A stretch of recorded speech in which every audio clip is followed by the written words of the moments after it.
c'est l'heure à présent de passer à l'invité du 7-8.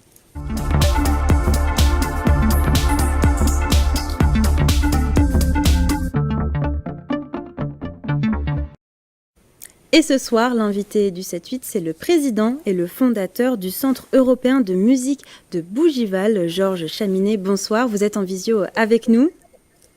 Bonsoir madame, bonsoir. Alors depuis le mois de septembre, le Centre européen de musique de Bougival a pris place au sein de la Villa Viardot, une villa qui est devenue méconnaissable après plusieurs années de travaux. La demeure de la cantatrice Pauline Viardot est aujourd'hui classée monument historique. Quelle est l'histoire de ce bâtiment, Georges Chaminet ? Écoutez, c'est une histoire absolument fondamentale pour la vie culturelle, si vous voulez, et pas simplement naturellement des Yvelines, mais aussi européenne. Et cette villa a été la propriété depuis 74 jusqu'à 83 d'une femme exceptionnelle dans l'histoire de la musique, puisqu'il s'agissait de la grande cantatrice, mais également pianiste et compositrice Pauline García-Viardot. Et donc Pauline García-Viardot, dans ses salons, a établi ce que moi j'appelle une esquisse de la conscience culturelle européenne. Car les grands esprits du 19e siècle, de l'Oural jusqu'à l'Atlantique, se réunissaient autour de cette femme. Ce domaine musical, artistique, culturel de Bougival était malheureusement dans un piteux état. Cette maison était dans un état de délabrement avancé, mais un peu plus bas, il y avait quelqu'un qui a marqué l'histoire de la musique également, qui était le voisin de Pauline Viardot à Paris également. Il s'agit du grand compositeur Georges Bizet. Donc, quand j'ai visité pour la première fois en 2000 ce domaine des Frênes, où il y a cette maison aujourd'hui restaurée après de longues années de combat, nous avons établi ce lieu de mémoire qui aujourd'hui, grâce au loto du patrimoine et grâce également à tous les acteurs territoriaux qui ont contribué à la restauration de ce haut lieu de la musique et de la culture, nous avons donc ouvert cette bâtisse au mois de septembre et nous avons déjà fait quelques événements et j'ai entendu la beauté et l'intérêt de tous les événements pour ce week-end dans les Yvelines. Et je vous propose également celui qu'on fera ce samedi 6 avril à la Villa Viardot autour de Beethoven, l'Européen, car on fête les 200 ans de la création de la 9e de Beethoven et comme vous le savez, l'Ode à la joie est devenue l'hymne européen.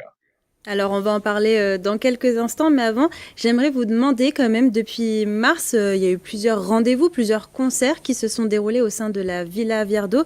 Qu'est-ce que ça vous fait, vous, en tant que président et fondateur du Centre européen de la musique, de réentendre la musique au sein du bâtiment ?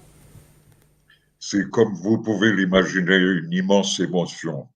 Immense émotion parce que c'est 23 ans de combat. Et aujourd'hui, cette maison vit à nouveau.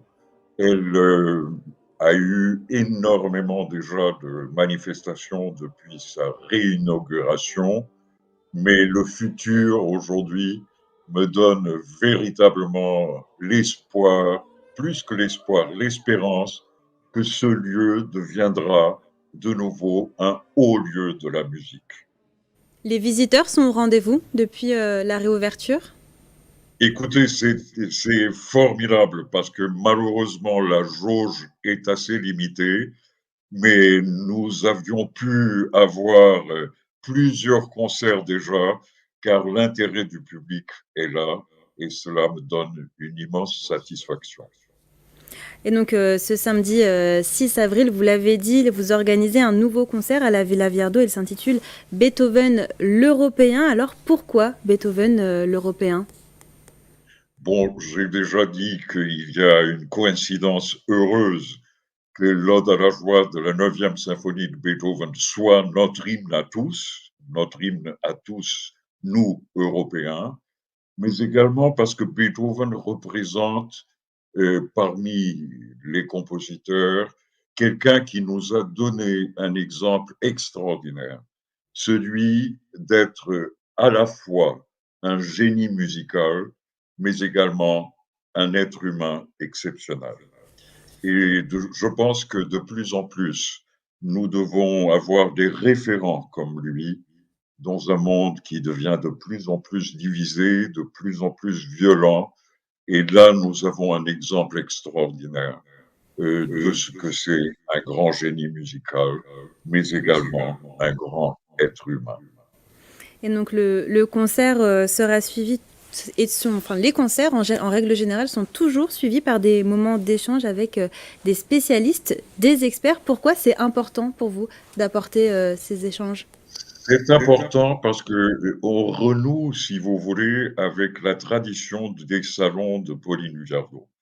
Dans ces salons, comme je vous disais tout à l'heure, il y avait tout ce que l'Europe à l'époque comptait comme grands esprits, soit-ils des humanistes, soit-ils des musiciens, bien évidemment, des artistes plastiques, mais également des politiciens, des historiens, des philosophes, qui se réunissaient dans ces salons avec l'idée du progrès, si vous voulez. Quelque chose que quelque part on a perdu un peu. Où dans ce dialogue entre les arts, les sciences et les lettres, il y avait toujours ce but, améliorer la société. Donc aujourd'hui, on renoue avec la parole et la musique. Donc nous avons des spécialistes, ce sera le cas ce 6 avril avec de grands musicologues, mais aussi le directeur du Grand Continent, cette revue de géopolitique. Et donc nous allons parler d'Europe aussi avec la vue sur le 9 juin, élection européenne. Et il faudrait que l'Europe soit aujourd'hui envisagée également comme un lieu où on partage la culture. La culture est un pilier fondamental de la construction européenne. Et donc le Centre européen de musique, c'est pour cela qu'il s'appelle européen, parce qu'il renoue avec cette tradition, mais il renoue aussi avec quelque chose qui pour nous est important. Ça veut dire la présence de la culture et de la musique notamment au cœur de la société. Alors, à la base, le projet du Centre européen de la musique prévoyait également la construction d'une académie de musique avec un projet Erasmus ainsi qu'un auditorium de 500 places. Où est-ce que ça en est, ce projet? Écoutez, c'est en suspens. Nous attendons que les acteurs territoriaux suivent exactement ce que Monsieur le Président de la République avait mis comme message lors de l'inauguration de la Villa Viardot. Nous avons toujours espoir. La persévérance, c'est peut-être une de mes seules qualités, mais je crois que ce serait absolument fondamental qu'aujourd'hui le Centre européen de musique, qui d'une certaine manière est né à Bougival, est né en France, puisse élargir exactement dans cette volonté d'inscrire la musique au cœur de la société et que Bougival soit ce qu'il est déjà, la maison mère. Car depuis quelques années, le Centre européen de musique s'est élargi à d'autres pays européens. Nous avons au Portugal le SEM Portugal, en Espagne le SEM Espagne, qui ont été lancés ces derniers mois. On va lancer le SEM Italie, le SEM Grèce et le SEM Allemagne. Et donc, il faudrait que la France prenne conscience qu'à l'intérieur de l'île de France, il y a une île de l'Europe. Eh bien, merci beaucoup, Georges Chaminet, d'avoir répondu Merci à vous. à nos questions. Je le rappelle, vous êtes le président et le fondateur du Centre européen de musique à Bougival. Et alors, si vous souhaitez découvrir cette magnifique Villa Viardot, rendez-vous ce samedi 6 avril à 15h30 pour le concert Beethoven l'Européen. En raison du nombre de places limitées, la réservation est obligatoire. N'hésitez pas à envoyer un mail à l'adresse qui s'affiche en bas de votre écran. Et c'est la fin de cette émission. Merci pour votre fidélité. Je vous souhaite une belle soirée et un excellent week-end sur TV78. Prenez soin de vous.